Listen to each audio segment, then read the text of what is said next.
मित्र हो नमस्कार. यूट्यूब क्रिएटर्ससाठी किंवा यूट्यूब क्रिएटर्स होऊ इच्छिणाऱ्यांसाठी एक आनंदाची बातमी आहे.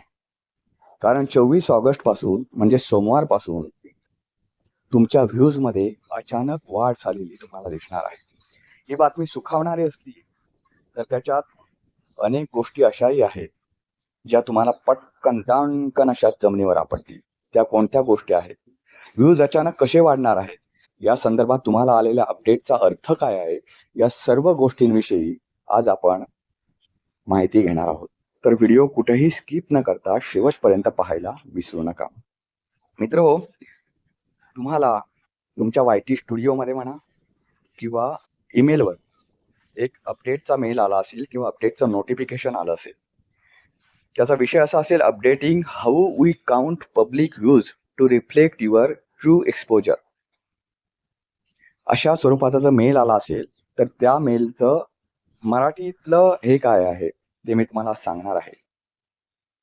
मित्रांनो, गेल्या वर्षी यूट्यूबनं शॉर्ट्सवरील सार्वजनिक दृश्याची मोजणी करण्याची पद्धत बदलली. त्यामुळे उद्योगातील प्रचलित मानकांशी सुसंगत राहून लोक शॉर्ट्स कसे पाहतात हे अधिक अचूकपणे समजण्यास मदत झाली. आता ही जी पॉलिसी आहे, जी अगोदर शॉर्ट्स व्हिडिओसाठी म्हणजे रीलसाठी वापरण्यात येत होती, ती पॉलिसी आता सर्व प्रकारच्या व्हिडिओसाठी वापरली जाणार आहे. हे थोडक्यात या अपडेटचा अर्थ आहे. आता शॉर्ट्ससाठी पॉलिसी काय होती ते आपण नेमका समजून घेऊ. यापुढे लॉंग फॉर्मचा व्हिडिओ, शॉर्ट्स किंवा लाईव्ह स्ट्रीम या सर्व प्रकारच्या व्हिडिओमध्ये प्ले होण्यास किंवा पुन्हा प्ले होण्यास सुरुवात होताच एक व्ह्यू मोजला जाणार आहे. म्हणजे तुमचे प्रेक्षक कोणत्याही प्रकारे तुमचा व्हिडिओ पाहत असले तरी व्हिडिओ सुरू होताच सार्वजनिक व्ह्यू मोजला जाईल. पूर्वी शॉर्ट्सला क्लिक केल्याक्षणी म्हणजे गेल्या वर्षीपासून शॉर्टला क्लिक केलं आणि 1-2 सेकंद जरी तो शॉर्ट बघितला तरी एक व्ह्यूज मोजला जात होता. पण लॉंग टर्मच्या व्हिडिओना, लॉंगचे व्हिडिओ होते, लॉंग फॉर्मचे व्हिडिओ किंवा लाईव्ह स्ट्रीम होत्या, त्याच्यासाठी अशी पद्धत नव्हती. समजा तुम्ही 10 मिनिटाचा जर व्हिडिओ बनवत होता असाल तर त्याला एक ठराविक काळ जर एखाद्यानं व्हिडिओ बघितला तर तो व्ह्यू काउंट केला जायचा. आता असं होणार नाहीये. तुमच्या व्हिडिओवर क्लिक होता क्षणी तो एक व्ह्यूज मोजला जाईल, असं यूट्यूबची पॉलिसी आहे.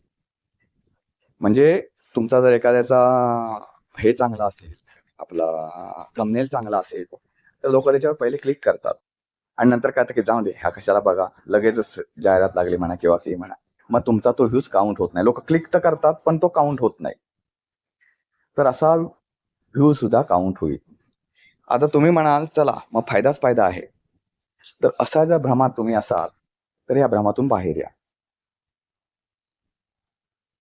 या भ्रमातून तुम्ही बाहेर या. कारण यूट्यूबवर ज्या ज्या ठिकाणी सार्वजनिक व्ह्यूज दाखवले जातात त्या सर्व ठिकाणी ही नवीन पद्धत चालू होणार आहे. त्यामुळे सगळ्या प्रकारच्या व्हिडिओमध्ये तुम्हाला 24 ऑगस्टपासून व्ह्यूज अचानक वाढलेले दिसतील. ओके. आता ह्यामध्ये हे जे व्ह्यूज मोजले जातील ते फक्त यूट्यूबवरच नाही तर YT स्टुडिओमध्ये, यूट्यूब स्टुडिओमध्ये ॲनालिटिक्स पेजवर सुद्धा ते वाढलेले दिसतील. त्यामुळे हे व्ह्यूज वाढले जरी असले तरी यूट्यूबनं हे स्पष्ट केलं आहे की या बदलाचा तुमच्या कमाईवर किंवा यूट्यूब पार्टनर प्रोग्राम म्हणजे YPP साठी पात्र होण्याच्या प्रक्रियेवर कोणताही परिणाम होणार नाही. आता तुमचा असा प्रश्न निर्माण होईल तुम्हाला की माझे व्ह्यूज जर वाढले तर आपोआप माझी कमाई वाढणारच आहे. तर यूट्यूबवर जी तुमची कमाई असते मित्रांनो, ती कधीही तुमचे व्ह्यूज किती आहेत त्याच्यापेक्षा त्याचे वॉचिंग अवर्स किती आहेत आणि महत्वाचं म्हणजे त्याच्यावर किती पद्धतीच्या ऍड, किती वेळ ऍड त्याच्यावर टाकण्यात आल्या, ह्याच्यावर तुमचा हा जो बिझनेस असतो तो तुमचा बिझनेस असतो. व्ह्यूज किती मिळाले हे यूट्यूबसाठी किंवा तुमच्या कमाईसाठी महत्वाचे ठरत नाही. कधी कधी तुम्हाला सांगायचं झालं तर 3000 व्ह्यूजला सुद्धा $1 मिळून जातो. पण कधी कधी 4000, 4500 व्ह्यूज झाले तरी $1 कमाई होत नाही. याला कारण असं आहे की तुमचं व्ह्यूज नुसते काउंट करून यूट्यूब तुम्हाला किती पैसे पे करतं हे ठरत नाही. ते कशावर ठरतं तर तुमच्या या व्हिडिओच्या जर्नीमध्ये त्या व्हिडिओवर किती ॲड पडल्या, किती ॲड दाखवण्यात आल्या, त्याच्यावर तुमच्या व्हिडिओचा बिझनेस ठरत असतो. आता व्ह्यूजवर ठरत नाही का, मग व्ह्यूज कशाला, काय संबंध, असा अनेकांना प्रश्न पडतो. तर त्याचं मित्रांनो उत्तर असं आहे, व्ह्यूज वाढले तर ॲड जास्त वाढतात. ज्याला व्ह्यूजच मिळत नाही त्याच्यावर ॲड टाकण्यास टाळतात. महत्वाचा विषय, कारण तुम्हाला माहिती असेल शेवटी बिझनेस कधी बघितला जातो, जो एक साधणारा व्हिडिओ आहे त्याच्यावर जर ॲड टाकली तर बिझनेस धारक, त्यानं जो ॲड धारक असतो त्याला ॲडला रिस्पॉन्स मिळतो आणि युट्यूब त्यासाठीच प्रयत्न करतं जेणेकरून जेवढा त्यांना उत्पादकांना रिस्पॉन्स जास्त मिळेल, जाहिरातदारांना रिस्पॉन्स जास्त मिळेल, तितका युट्यूबला बिझनेस वाढेल आणि तुमचाही बिझनेस वाढेल. आता मित्रांनो, आता सध्याची जी युट्यूबची पॉलिसी आहे त्याचा नेमका अर्थ काय, तर लॉंग टर्मच्या व्हिडिओमध्ये एकदा व्हिडिओवर क्लिक झाला की तो एक व्ह्यूज मोजला जाईल. आता तुम्हाला हे व्ह्यूज आलेले दिसतील पण ते तुमच्या कामाचे का नाहीत, तर मित्रांनो लक्षात ठेवा, युट्यूब ही प्रायव्हसी स्वतःची प्रायव्हसी याच्यासाठी जपते. जाहिरात कुठे लावायची स्वतःकडे स्वतःच्या आधी हा एक हक्क ठेवलेला आहे की जाहिरात कधी लावायची हे युट्यूब ठरवत असतं. हे ठरवत असताना समजा तुमचा वर कधी काही व्हिडिओमध्ये जाहिरात सुरुवातीला दाखवली जाते, मध्यावर दाखवली जाते आणि शेवटी दाखवली जाते. काही व्हिडिओला ती सुरुवातीला दाखवली जात नाही, कुठेतरी 2-3 मिनिटं झाली की पहिली जाहिरात दाखवली जाते, परत मध्यावर दाखवली जाते आणि शेवटी दाखवली जाते, किंवा कधी कधी एखाद्या व्हिडिओला मध्यावरच जाहिरात दाखवली जाते. असे वेगवेगळे प्रकार आहेत. तर मित्रांनो, तुमचा व्हिडिओला समजा सुरुवातीला जाहिरातच दाखवली गेली नाही आणि त्या व्ह्यूज जो मिळाला तुम्हाला एखादा, त्या व्ह्यूजने फक्त अर्धा 1 सेकंद, तर नवीन पॉलिसीनुसार तो व्ह्यूज तर काउंट होईल पण त्यांचा तुमच्या बिझनेसवर काही परिणाम होणार नाही, कारण त्या दरम्यान त्यांना जेवढा वेळ व्हिडिओ बघितला, जो काय अर्धा मिनिट असेल किंवा 1 मिनिट असेल, त्याच्यात एकही ॲड दाखवण्यात आली नाही. त्यामुळे असा व्ह्यूज मिळून तुम्हाला बिझनेस वाढणार नाही. आता व्ह्यूज मग तुम्ही हेच करायचं नाही का, असला व्ह्यूज काय कामाचा नाही का, तर असला व्ह्यूज थोड्याफार प्रमाणात कामाचा नक्कीच आहे. कारण तुमचे व्ह्यूज वाढले, मगाशीच मी म्हटलं, तुमचे व्ह्यूज वाढले तर तुम्हाला बिझनेस जास्त मिळणार आहे, तुमचे व्हिडिओ रन जास्त होत आहेत. आता तुमच्या व्हिडिओमध्ये म्हणजे YT स्टुडिओ ओपन केल्यानंतर त्याच्यात ॲनालिटिक्समध्ये गेल्यावर तुम्हाला खूप गोष्टी कळतात की तुमचा व्हिडिओ नेमका जर फेल झाला असेल तर कुठे फेल झाला आणि तुमचे जे व्हिडिओ चालतात ते का चालतात, ह्याच्या पूर्ण माहिती तुम्ही जर त्याच्यामध्ये व्यवस्थित ते हे केलात, व्यवस्थित माहिती घेतलात ॲनालिटिक्समध्ये वगैरे जाऊन, तर तुम्हाला कळू शकेल. बऱ्याच जणांचे व्हिडिओ असे असतात की सुरुवात चांगली असते पण मग ते नंतर बोरिंग सुरू होतं त्यांचं, त्यामुळे ते व्हिडिओ स्किप करून तरी पाहिले जातात किंवा मग टाळले तरी जातात. तर अशा वेळी तिथे त्या दरम्यान जर ॲड पडली तरच तुम्हाला त्याचा बिझनेस मिळतो, अन्यथा मिळत नाही. ते शक्यतो व्हिडिओ करताना त्याच्यात कंटेंट हा बोरिंग नसेल हे प्रत्येकानं पाहिलं पाहिजे. सुरुवात त्याची अतिशय आकर्षक असली पाहिजे. मित्रांनो, एक यूट्यूब व्हिडिओ बनवताना ते कशा पायरीनं हे केले जातात हे तुम्हाला सांगतो. सर्वात आकर्षक हा तुमचा थंबनेल असला पाहिजे. ज्याला वेळ नाही आहे पण यूट्यूबवर चांगलेच व्हिडिओ बघायचे आहेत, त्यांना त्यांचा आवश्यक असलेल्या विषयावरचा व्हिडिओ बघण्यासाठी जो प्रवृत्त करेल असा तुमचा थंबनेल असला पाहिजे. समजा मी राजकीय विश्लेषणाच्या बाबतीतला व्हिडिओ बघायचा आहे मला, तर मी वर सर्च मारला तसं, तर तुमचा जर असे खूप त्याच्या प्रकारचे व्हिडिओ येतील, तर मी स्क्रोल करताना मला तुमचा जर थंबनेल आकर्षक वाटला तर मी त्याच्यावर क्लिक करण्याच्या नादात पडतो, अन्यथा पडत नाही.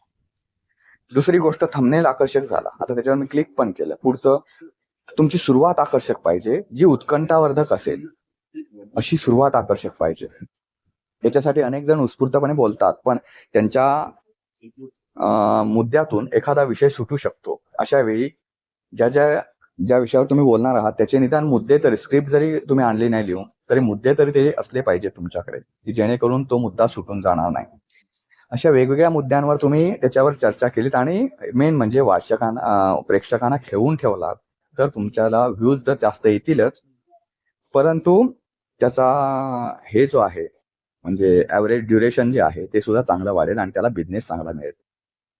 मित्रांनो, आणखी एक महत्वाची गोष्ट म्हणजे पहिल्या 1 ते 2 तासामध्ये तुम्हाला किती व्ह्यूज मिळतात, किती लोकांपर्यंत पोहोचतं, त्याच्यानुसार YouTube ठरवत असतं की हा व्हिडिओ जास्तीत जास्त लोकांपर्यंत पाठवायचा की नाही. हा एक महत्वाचा विषय आहे बरं मित्रांनो. व्हिडिओ तुम्ही बनवलात, पण YouTube पाठवायला हवा ना सगळीकडे. त्याने जर पाठवलाच नाही, तर तुम्ही जेवढं शेअर कराल आणि तुमचे शेअर करणाऱ्यांना जर आवडला, तर ते जेवढं शेअर करतील तेवढ्याच लोकांना तो बघता येईल. बाकीचे लोक बघू शकणार नाहीत. जो नवीन प्रेक्षक असतो तुमच्या चॅनलवर येणारा तो. तर का बघणार? त्याच्यासाठी YouTubeने तुम्हाला तुमचा जो व्हिडिओ आहे तो इतरांना पाठवला पाहिजे. आता ते पाठवण्यासाठी तुम्ही काय केलं पाहिजे, तर तुमचा व्हिडिओ जो आहे तो व्हिडिओ पहिल्या 1-2 तासामध्ये चांगला त्याला व्ह्यूज मिळाले पाहिजे. त्याच्यासाठी काय करायचं, व्हिडिओ तुमचा अपलोड झाल्या क्षणी तो शेअर करायला शिकायचा. जेणेकरून त्याला पहिल्या 2 तासात जर व्ह्यूज मिळाले, तर तो मग खूप हे होतो, भरारी घेणं म्हणतात जसा तो भरारी घेतो आणि मग YouTubeला कळतं की हा लोक बघतायत व्हिडिओ. असं जेव्हा YouTubeला कळतं तेव्हा तो अनेक लोकांपर्यंत YouTube त्याचं नोटिफिकेशन पाठवत असतं किंवा ते हे दाखवत असतं, काय म्हणतात ते, जेव्हा आपण स्क्रोल करतो त्या ठिकाणी तो व्हिडिओ येऊन जातो. या सगळ्या गोष्टी मित्रांनो पाळल्यात तर तुम्हाला तुमचं जे चॅनल आहे ते ग्रो होईल. आणि महत्वाचं एक सांगतो, जे नवीन आहेत, ज्यांचं अजून चॅनल मॉनिटराइज झालेलं नाही, त्यांच्यासाठी एक महत्वाची अपडेट आहे. ती अपडेट अशी आहे की 1 फेब्रुवारी 2027 पासून YouTube त्यांच्या मॉनिटराइजच्या नियमांमध्ये कडक बदल करणार आहे. कडक म्हणजे सध्याचं मॉनिटराइजच्या अटी ज्या आहेत त्या महत्वाचं म्हणजे तुमचे जे सगळे हे आहेत, गेल्या 365 दिवसातले म्हणजे गेल्या वर्षभरातले तुमचे जे हे आहेत वॉचिंग अवर्स, ते वॉचिंग अवर्स तुम्हाला 4000 असले पाहिजेत आणि 1000 सबस्क्रायबर असले पाहिजेत. हे अटी पाळणारे तुमचं चॅनल असलं पाहिजे. आणि महत्वाचं म्हणजे तुमच्या व्हिडिओला कोणत्याही व्हिडिओला तुमच्या गेल्या वर्षभरात जे हे म्हणतात की कोणाचा तरी व्हिडिओ टाकला, मी उचलला आणि माझ्या याच्यावर चॅनलवर टाकला, तर त्याला जे हे येतात, काय म्हणतात त्याला आपण, कॉपीराईट येतं, तसं काही आलं नाही पाहिजे. YouTubeच्या तत्वामध्ये ते व्हिडिओ बसणारे असावेत. या सगळ्या गोष्टी YouTube तपासून तुम्हाला मग ते मॉनिटराइज करतं तुमचं चॅनल. तर या सगळ्या गोष्टी पाळा आणि शक्यतो चॅनलकडे दुर्लक्ष करू नका. कारण 4000 तास वर्षभरात मिळवणं याचा अर्थ तुम्हाला दिवसाला कमीत कमी 12 ते 13 तास तुमचा व्हिडिओ तुमच्या चॅनलवर लोक आले पाहिजेत, वेळ घालवला पाहिजे तुमच्या चॅनलवर, तर तुमचे वर्षाला 4000 तास होतात. आणि जेव्हा ते 8000 तासावर जाईल 1 फेब्रुवारी 2027 पासून, या मॉनिटराइजच्या प्रक्रियेमध्ये बदल होणार आहेत. त्यावेळी तुम्हाला 8000 तास watching hours, public watching hours आणि व्हॅलिड वॉचिंग अवर्स हे असले पाहिजे. मित्रांनो, जे असे व्ह्यूज मिळतात त्या फक्त व्ह्यूजची जी ही आहे ती शॉर्टसाठी आहे. त्याच्यात पण दुपटीनं वाढ होणार आहे. त्यामुळे तुम्हाला खरोखरच चालवायचं असेल तर आता एफर्ट्स करा. अजून खूप महिने आहेत 1 फेब्रुवारी यायला अजून. तर त्या दरम्यान तुमचं चॅनल कसं मॉनिटराइज होईल याच्यासाठी प्रयत्न करा. बाकीच्या ज्या चॅनल मॉनिटराइज झाल्यानंतरच्या ज्या प्रक्रिया आहेत, काही गोष्टी म्हणजे तुम्हाला व्ह्यूज कसे मोजले जाणार किंवा तुमचे काय म्हणतात, तुम्हाला पेमेंट कसं येणार, पेमेंट मोजलं कसं जाणार, तुम्हाला एखाद्या व्हिडिओला किती पेमेंट द्यायचं, ह्याचे जे काही नियम वगैरे आहेत ते YouTubeमध्ये बदल होणार नाही आहेत. फक्त मॉनिटराइजच्या गोष्टींमध्ये बदल होणार आहे. तर त्या दृष्टीनं आतापासूनच प्रयत्न करायला विसरू नका. मित्रांनो, या संदर्भात तुमच्या काही जर शंका असतील तर कॉमेंट्समध्ये नक्की कळवा. त्या शंकांना उत्तर देण्याचा मी प्रयत्न करेन. आणि महत्त्वाचं म्हणजे व्हिडिओ आवडला तर लाईक करा, शेअर करा जास्तीत जास्त आणि चॅनलला सबस्क्राईब करायला विसरू नका. पुन्हा भेटू एका अशाच नवीन आणि वेगळ्या विषयावरच्या व्हिडिओसह. तोपर्यंत नमस्कार.